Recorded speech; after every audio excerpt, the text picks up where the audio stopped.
let's go on some more elf adventures, shall we? I think we should go on some elf adventures. Adventuring with elves and stuff. Yeah, seems like a good idea to me. Let's have a anime watch along reaction thing for episode 19 of Frieren. No, not 19. 12. It's a 19 of Dungeon Mesh is coming out soon, but this is 12 of Frieren. So yeah, welcome to an anime watch-along. If you have not belonged to one of these before, the way that they work is there's a timer in the top left corner of the screen, and there's a little bit of the bottom of the screen up top, which will show you, like, the subtitles of whatever I happen to be looking at the moment, and you will use those to stay in sync with me, because I'm not going to be playing back the episode for you on screen, at least not unless there's something really interesting there that I want to talk about. Instead, I'm going to be just talking, reacting, doing my thing, and you're going to have your own copy of episode 12, specifically of Frieren, open to watch at the same time. It's a little inconvenient. It's a little clunky for you, not for me. For me, it's very easy. But that's the way that I do it. Every once in a while, I'll have more to say than I can just sort of blurt out over the course of the normal episode happening, at which point I will give you a countdown. 3, 2, 1... pause, and then we'll both pause, and then I will say the things that I need to say, and I'll scroll back and forth sometimes a little bit to see various bits of the animation or something that I want to look at. I will try to find a point where we are at like a nice round second number so that it's easy for you to sync back up with me, and then I'll give you a countdown again. 3, 2, 1, go, and we'll play back from there. Stay in sync that way, watch the episode together, essentially, but without me actually being there.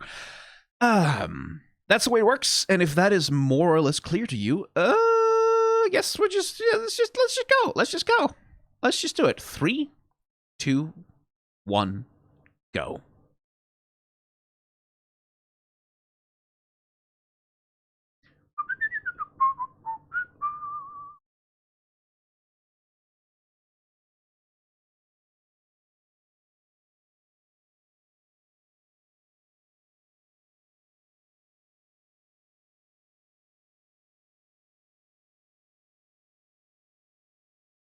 So last episode was kind of an interstitial, right? Like, in the sense of it's not directly connected to any longer running storylines, apparently. People have told me that Kaft the monk doesn't come back, really. So, too bad. He was kind of interesting. But there was like, here's a small encounter that they have on the road that sort of doesn't apparently necessarily lead into any of the longer storylines, and certainly doesn't seem to lead directly to the licensing exam that we're sort of building to, that Frieren has to go and take exams to get licensed so they can go to the north. I was kind of hoping that Kaft was going to turn out to be like a secret instructor for that, or like a examiner or something. And it is weird because he is there in the intro. So it's odd that he's like just a single episode encounter. If indeed this is so. But I guess, making it mostly an interstitial, sort of more about poking at the idea that this story has about faith, right? What faith is for and what it is.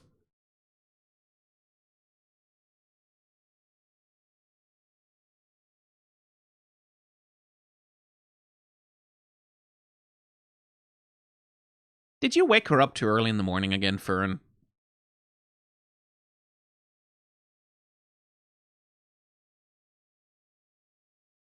Oh, yeah, falling.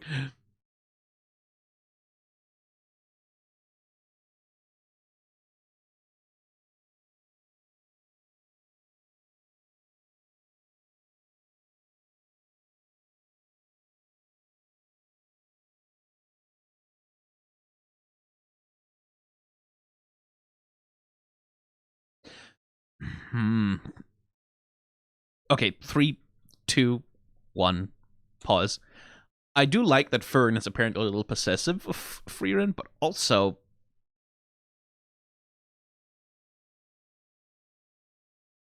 let me just have a look at...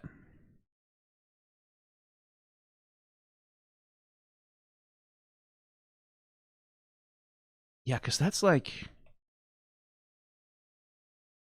Wait, what's the frame rate I'm going at? Oh, goddammit, it's 60 frames per second. That's not really ideal.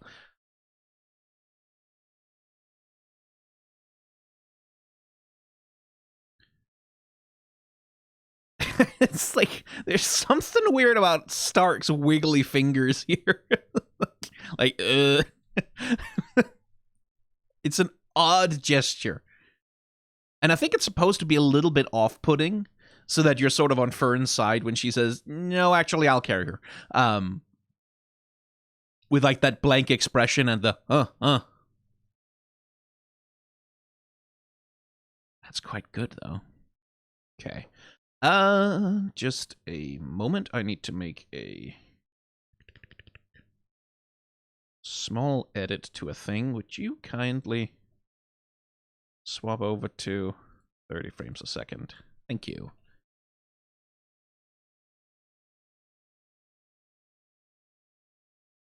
Okay, let's find a good spot. There. 2 minutes 18. 3, 2, 1, go.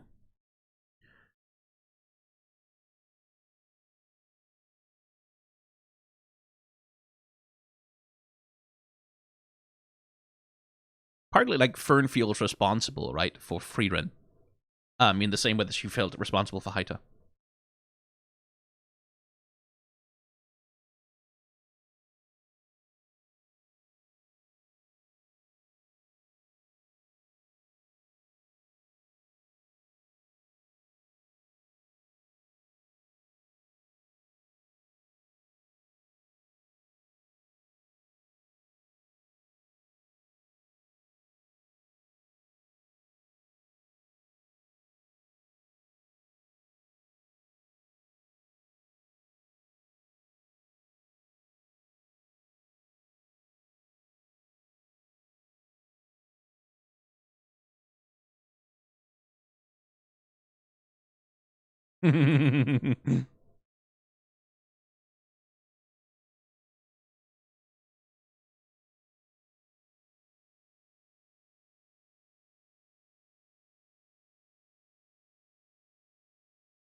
The passage of time is cruel, huh?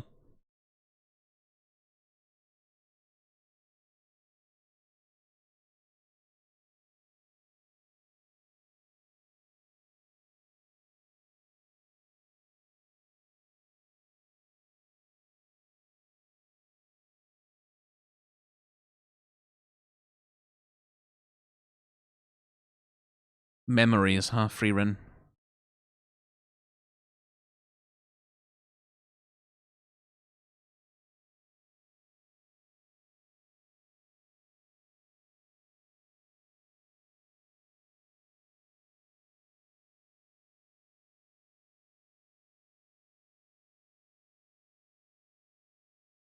You'd think they had some sort of spell to, like...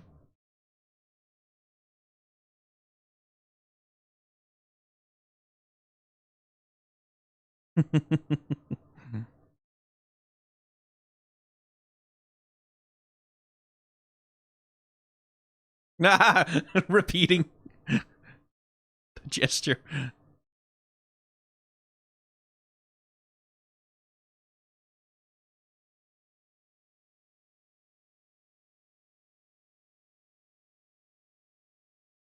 That's not why, Fern, and you know it.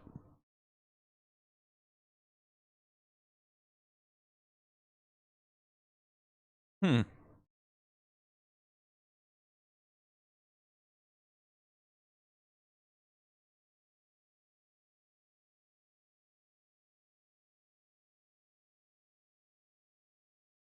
Oh, she's standing on tiptoe. Oh, with the little shakes.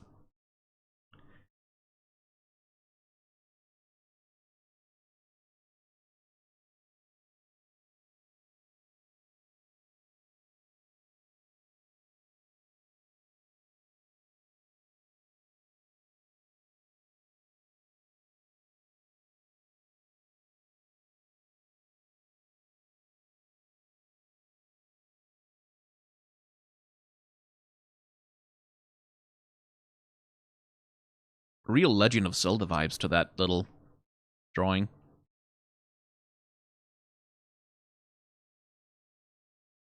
Or indeed, Dragon Quest. That sword especially has real Dragon Quest vibes.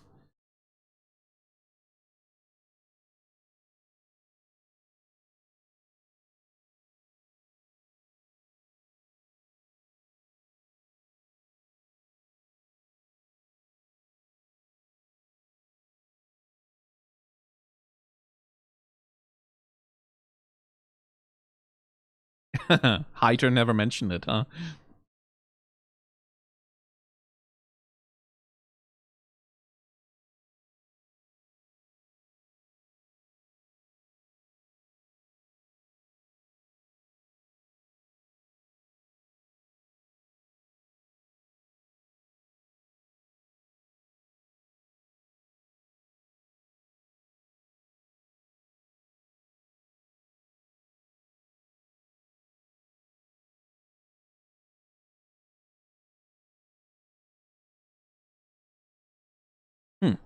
Hang on.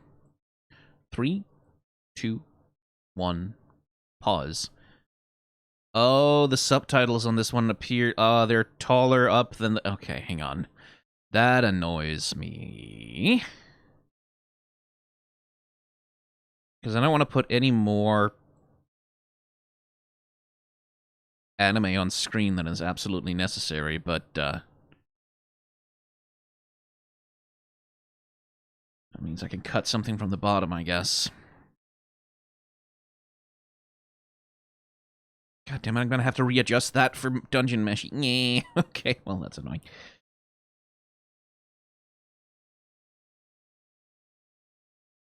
Okay, right. Troubles. Anyway, 3, 2, 1, go.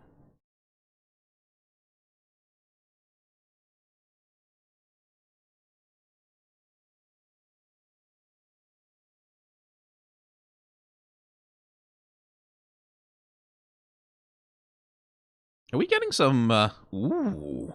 Oh. Oh. Ho, ho, ho. Oh, that's handsome.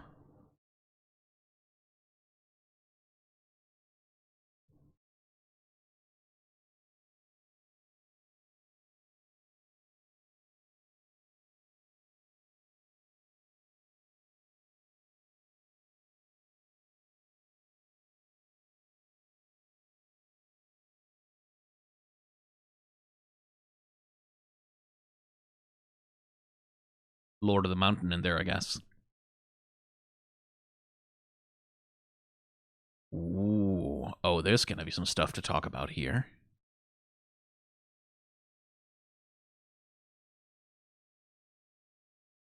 It's nice to see Stark not scared for a second.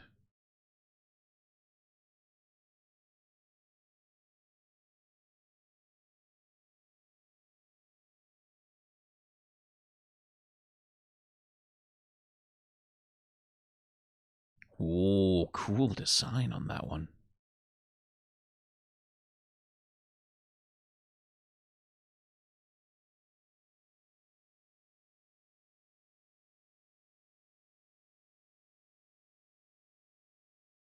Oh, yeah. Ah, my boy.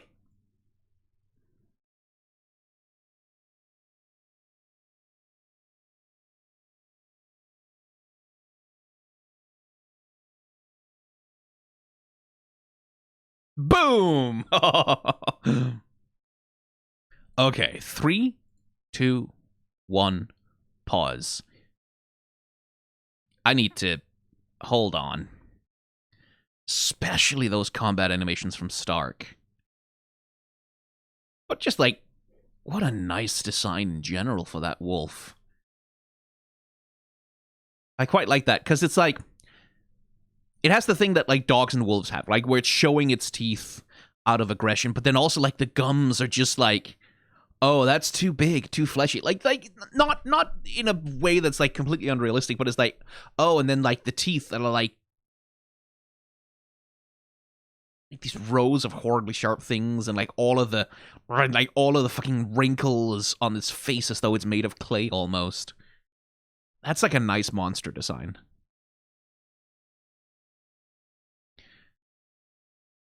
And it's nice to see Stark like just sort of fighting with some confidence. I like good animation on it too. Like, because it's all about how he manages the weight of the axe, right? So step in on the foot, lean forward, and then like use his body weight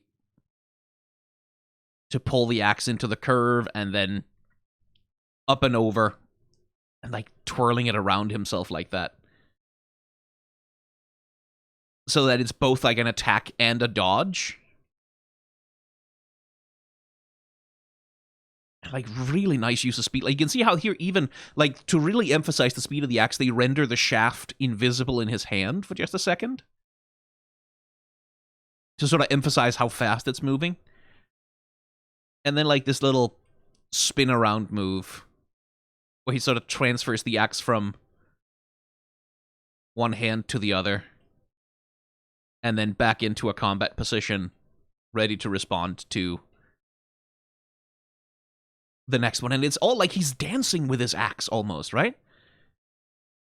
It's almost like the axe is his dance partner, and he's like swinging it around and like rotating himself around its heft and weight, and then stepping through. That's just a really nice combat animation, because it's like it's not sort of it's not ridiculous anime combat, right? Like, it's not sort of like 68 hit anime fighter combos that he's doing here. It's like it's all very restrained, reasonably speaking, right? To something that looks like human movement. Just graceful and like well practiced.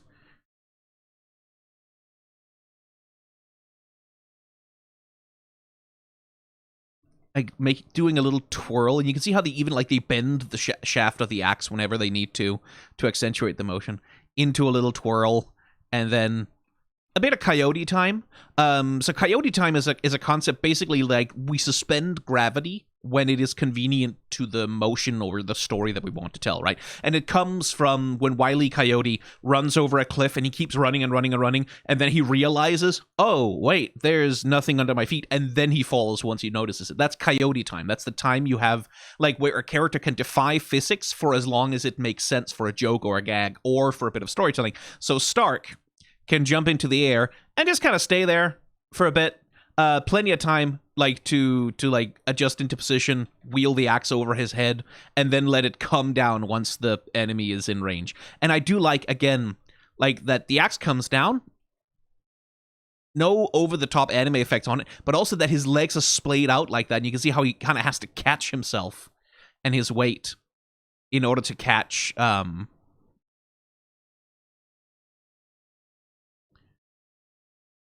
like in order to stabilize himself afterwards. Much simpler with Frieren, who's just kind of machine gunning the poor damn things to pieces, and same thing with Frieren, who is like fully on some unfortunate son airstrike bombardment business. Some folks are born made to wear the flag. Ooh, they red, white, and blue.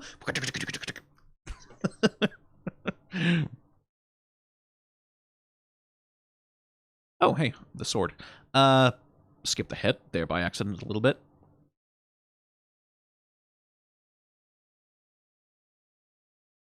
And then this shot, again, like,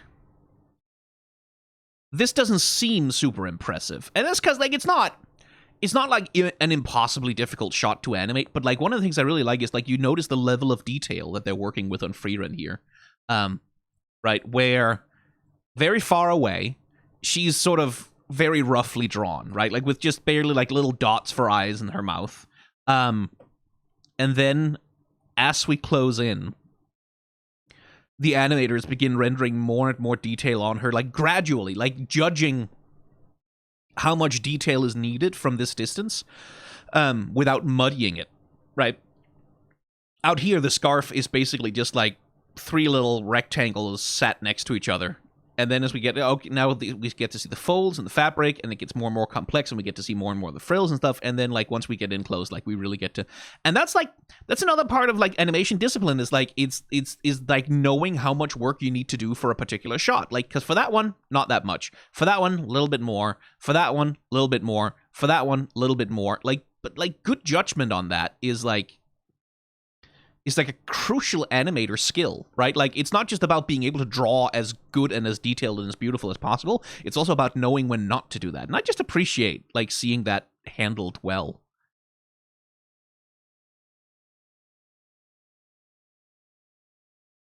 And also just seeing Frieren like Stark, you're not dead. Just get up, smack him, and then he does. I like seeing Stark like get to shine a little bit. Get to like we can see he's a good, competent, powerful warrior. Just gets a little scared sometimes. I like that. I like that boy. He's a good kid.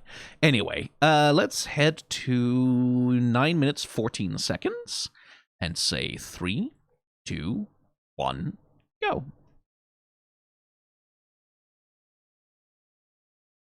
Yeah, this is not like overwhelmingly mind-blowing combat choreography or anything. It's just like baseline really competent and good.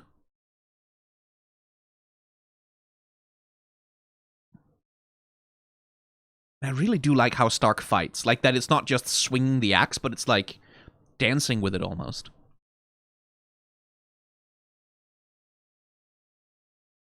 Oh, is it the replica?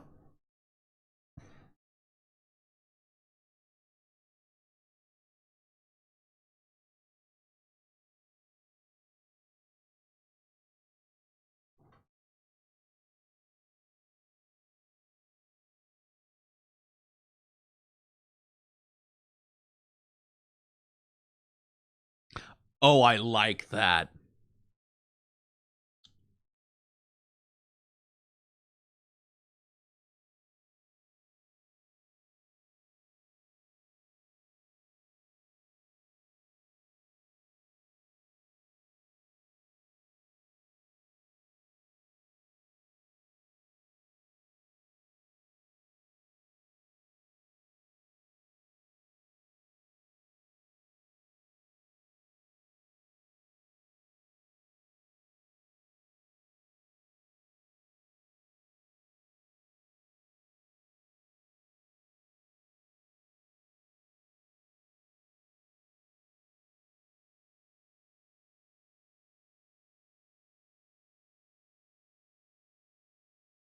Let Stark have a try.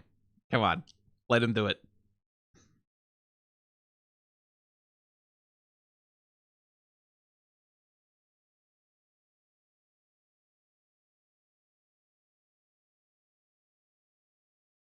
Again, this thing about being remembered, right? Of having someone to remember you, to think of you. And being remembered for who you are, rather than for, you know, half-remembered rumors and forgotten. Oh, a little hint of your backstory there, Stark. You thought you could hide that from me? 3, 2, 1, pause. Hella grateful? What the fuck do you mean hella grateful? Yeah, bro, I'm hella grateful, dude. Yeah, totally. Let's have a kegger. That's an interesting translation. Like, maybe it's accurate. I don't know. Like, maybe she's speaking with, like, a sort of youthful, I don't know, but hella? Really? Oh, hey, Frieren, hey, you're supposed to be back here like 80 years ago. Hey, where you been, man? We need you to kill the monster over on the hill. That's fucking funny. But anyway, Stark, you gave us a little look at a backstory there. Another village burned down. Oh, is that your older brother? Because that right there looks a bit like a demon to me. And those robes looks like they're wearing some kind of uniform. So maybe they're like paladins or knights of a church or something. Huh. Okay. Interesting. 11 minutes 35. 3, 2, 1, go.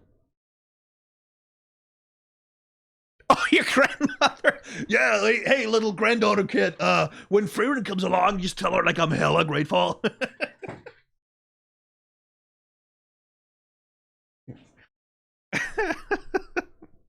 I don't know. I just associate hella so much with like Californian frat bros and shit.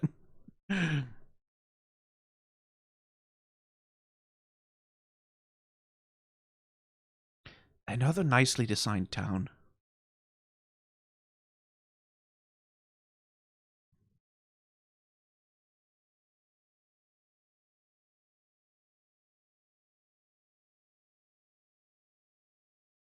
It's a nice little detail that Fern is, like, maintaining her hair.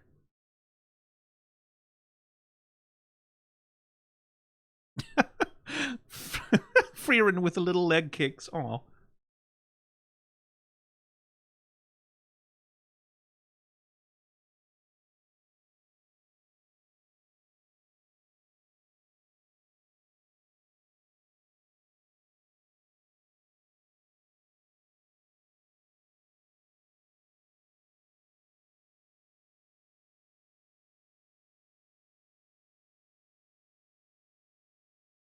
Oh, she's so excited. That's nice. Oh, come on. Okay. 3, 2, 1. Pause. Also, Frieren, no. No. Girl, what the hell? Also, hang on.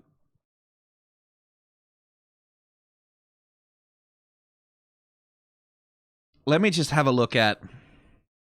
I do like how excited she... Actually, let's see that whole thing, that whole sequence of her getting up. Because, like, this is very much a Frieren being childish scene, right? With the kicking of the legs.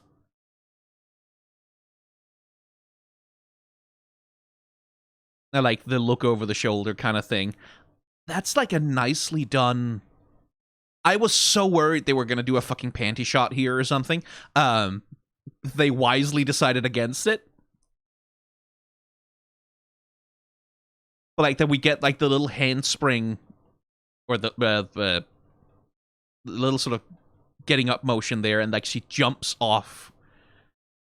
That's, like, that's more childish than we have seen Frieren act physically in a while.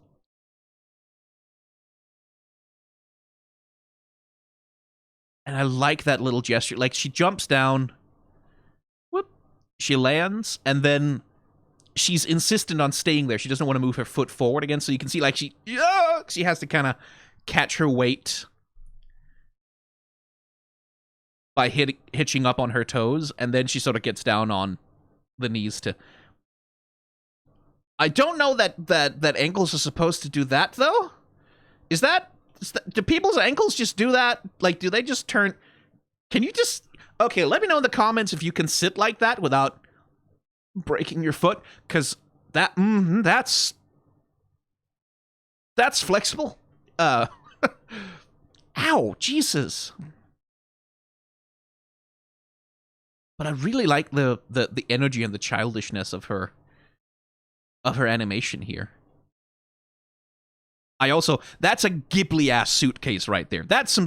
She's on some Studio Ghibli shit with that. Look at that. That is fully... Even, like, the way that it's rendered, right? Like, the way that the objects in the suitcase are drawn has this, like, sort of rough, lumpy quality to them that really sort of makes them stand apart from other things in the scene. But the thing that captured my attention was... that little, the little mischievous grin, very good, was the fucking...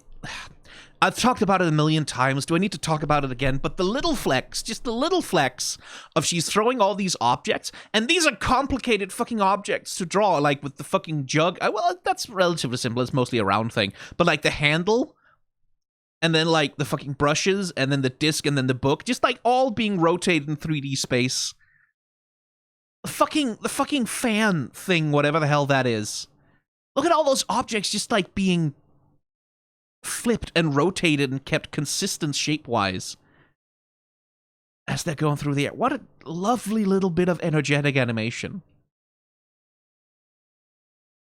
I really like that.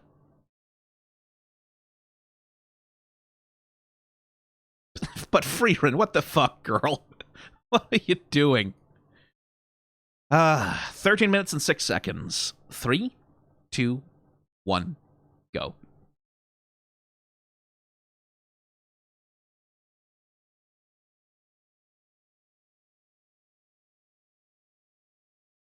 Flamme, fuck's sake.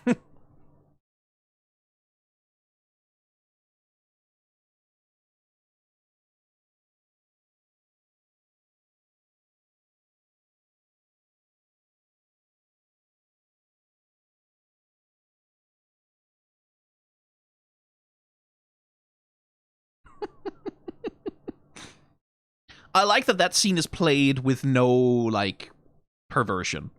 Right? Like, the camera isn't leering. That's good. Because that makes it funny without making it feel gross.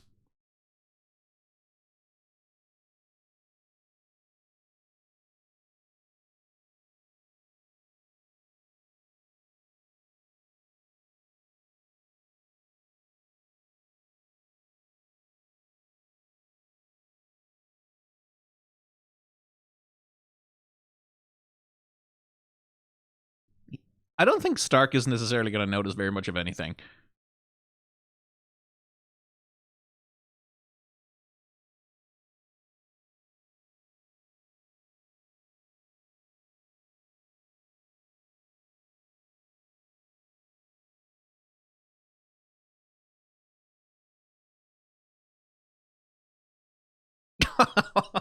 It's just the Stark being the best guy montage.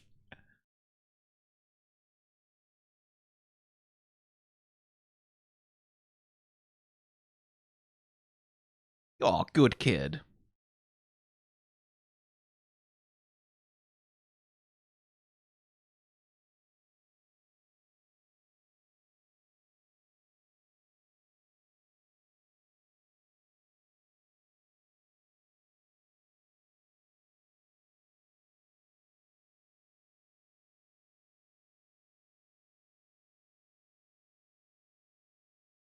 That's a really nice. Clouds don't do that.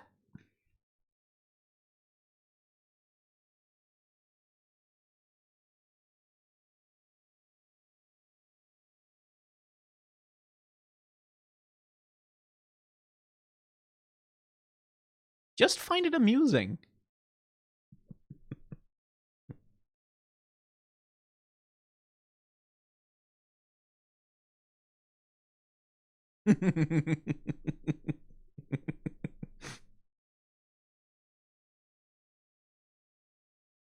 You could use a little levity in your life, Fern. Come on.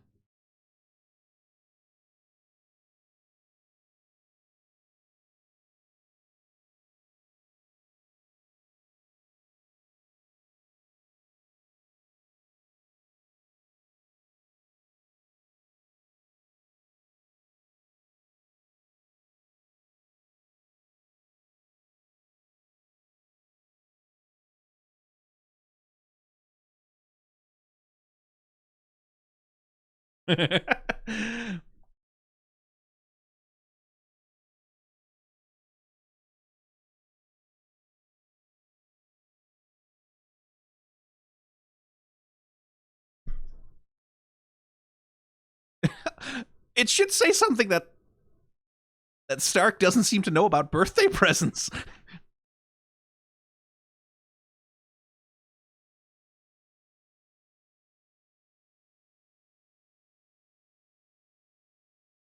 Oh, come on, Eisen.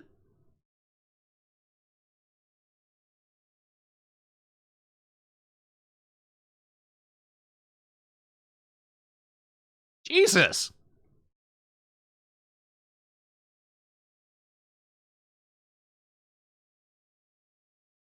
Oh, that's why he thinks he's weak.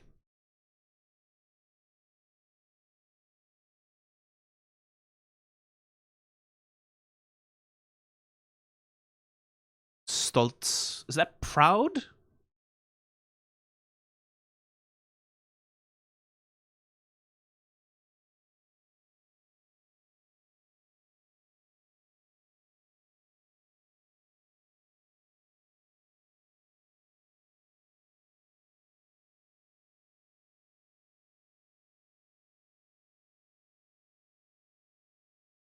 What is he, from the Nazi village? What the fuck is this place? Who is this guy?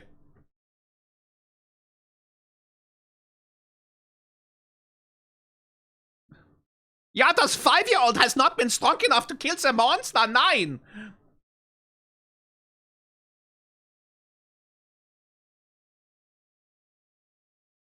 He is nicht strong enough to be a boy of the master race. What the hell?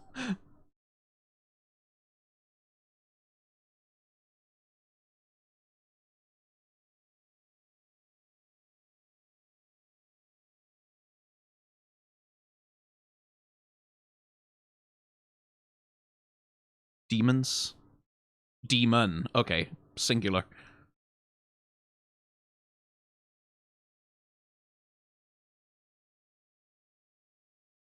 You were like 6 years old! That's what you're supposed to do! And then he remembers the sword. Oh. You were like 6 years old, kid! You're supposed to run!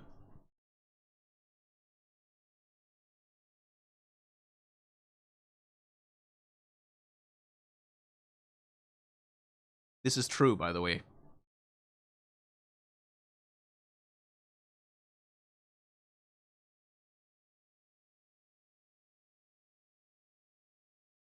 Jesus, Stark. It's like, only the strong survive.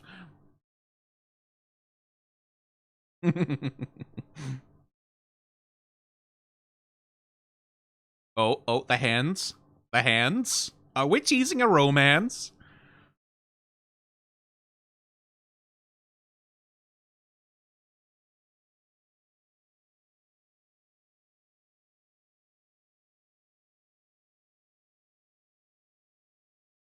Okay, that was good. Right.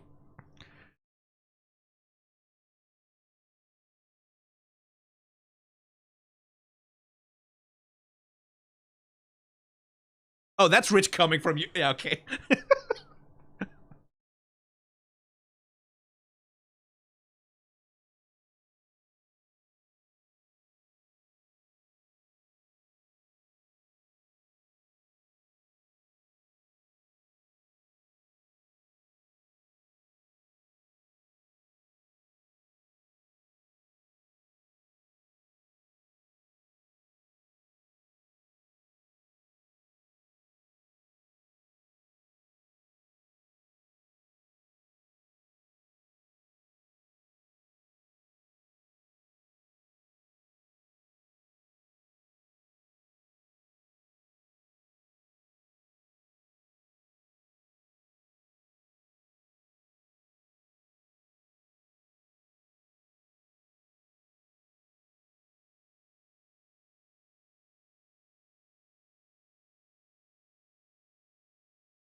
That's a good crossfade.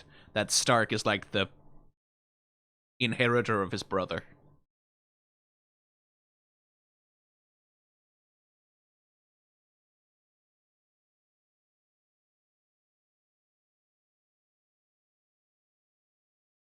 That his brother lives in him. Yeah.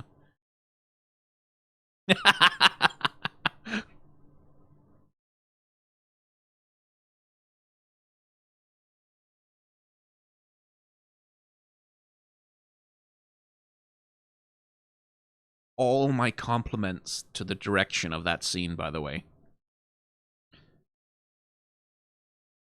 Okay. Right.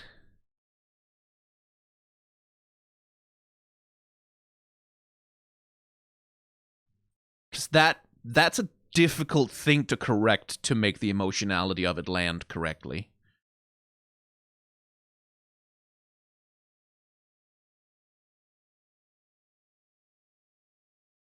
Right? That we introduce the idea that, like, this is something Eisen uses to compliment people, right? Like, this is like, no, like, you've worked hard. You've done your best, which is a compliment presumably he never, ever in his life got from his dad. And, like, good job on the animators. Like, they're not overplaying their hand here, right? Like, they're not overplaying it by having his face immediately contort into sobbing. But you can see the tension a little bit around the eyes. Those little... Actually, let me zoom in on it, because it's quite good. There's a little bit of a tension around the eyes. And, like, those eyebrows that are sort of clearly in the moment of realization. Like, still very blank anime face, but there's a bit of it there. And then, like, the memory of his brother. In, like, this washed-out palette that the show uses often, which is, like, almost a VHS sort of palette with some more grain. I'm reasonably sure there's more grain in it, right? Let me just check. Yeah, you can actually see it if you pay it. Like, you can see there's grain introduced here, which is like, that's a feature of physical media. It's not something that needs to be there for digital media. So that's something they've added. Oh, right, but that's also present in... It's mostly the color grading then. That's different. Again, like, not a lot. There's not a lot there, right? It's not a big cartoony expression. It's just... You can see that all of a sudden he realizes what that thing means. And that has... Like, this has been a through line throughout his life. And that he has received the same kindness from Eisen that he received from his brother.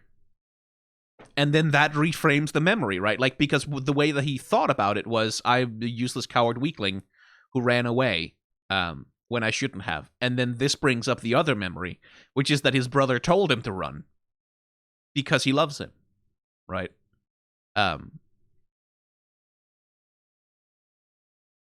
Which is a very different way to feel that memory, right?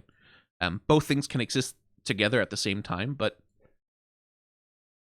it's a very different way to feel it. Also, this run animation looks rotoscoped to me a little bit, or at least very heavily referenced, but it also looks really good. Like, it has that slightly awkward... I have not completely learned how to control my body yet, right? Like, this unpracticed sort of just kind of going for it childlike run. I think that works quite well.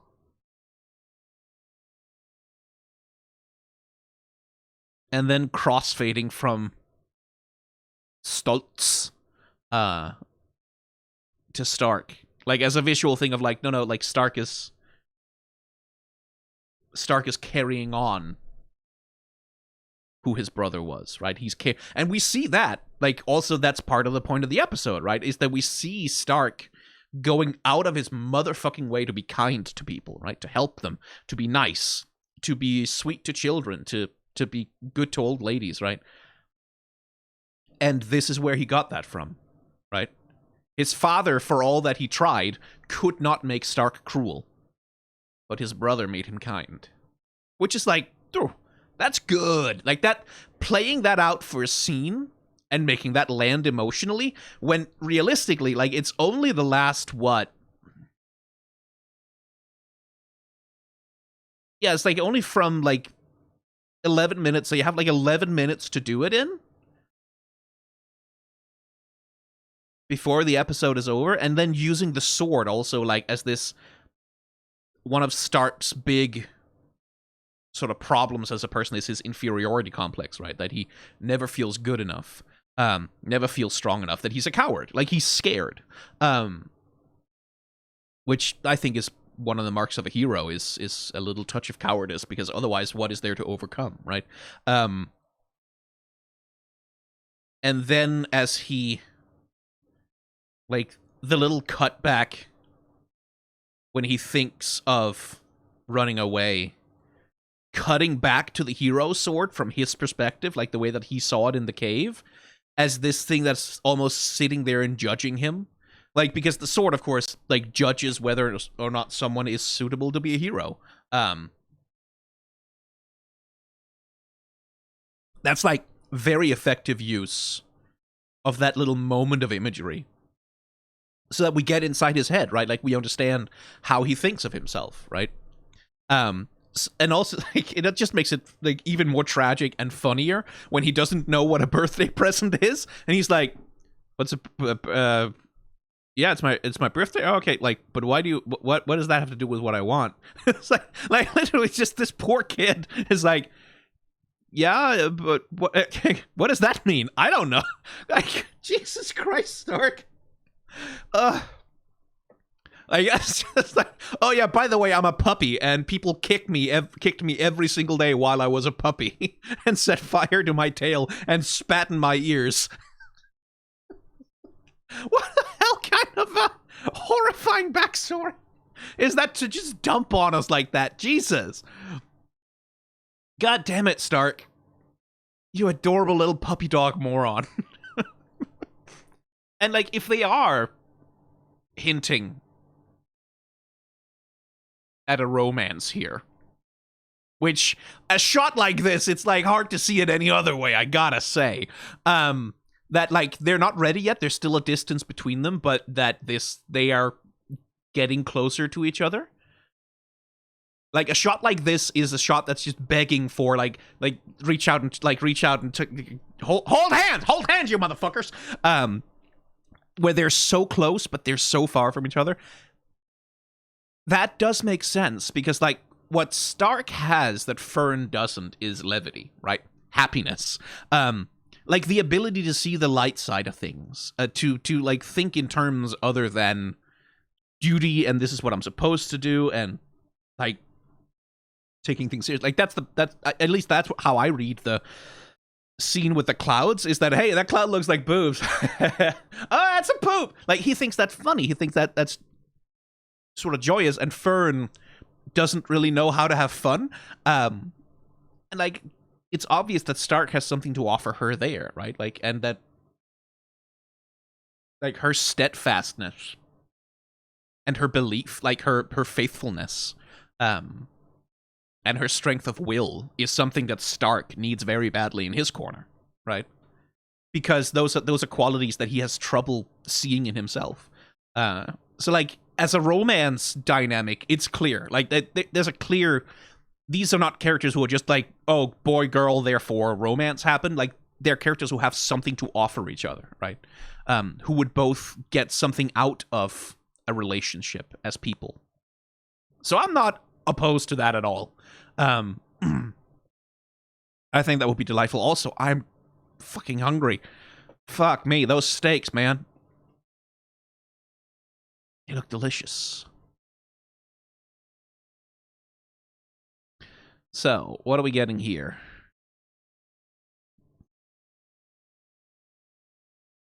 This is where they're sort of hinting at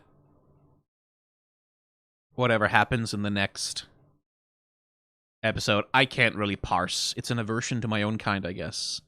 I can't necessarily really parse what that means. But okay, Frieren. Good anime.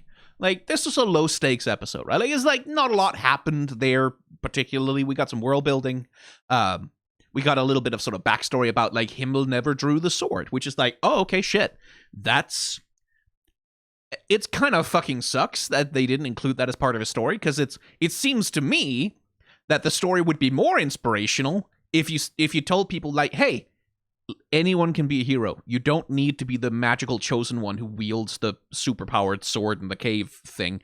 Anyone can do it. You can do it even if you aren't the chosen one. That, to me, seems a lot more inspirational than, no, yeah, you have to be one particular kind of extremely special super person who's the only one in the world who can draw that sword, and if you're not that, well, fuck you, then you're never going to succeed. That, to me, seems a little more doomed and fatalistic, but maybe that's just me. But Frieren comments on that, right? Like, she says, like, yeah, like, they changed the legend of who Himmel was down to making him the chosen one rather than acknowledging that Himmel got there through extraordinary acts of will and strength on his own without any like divine help. Good anime. I like this anime. I like it a lot. Anyway, bye.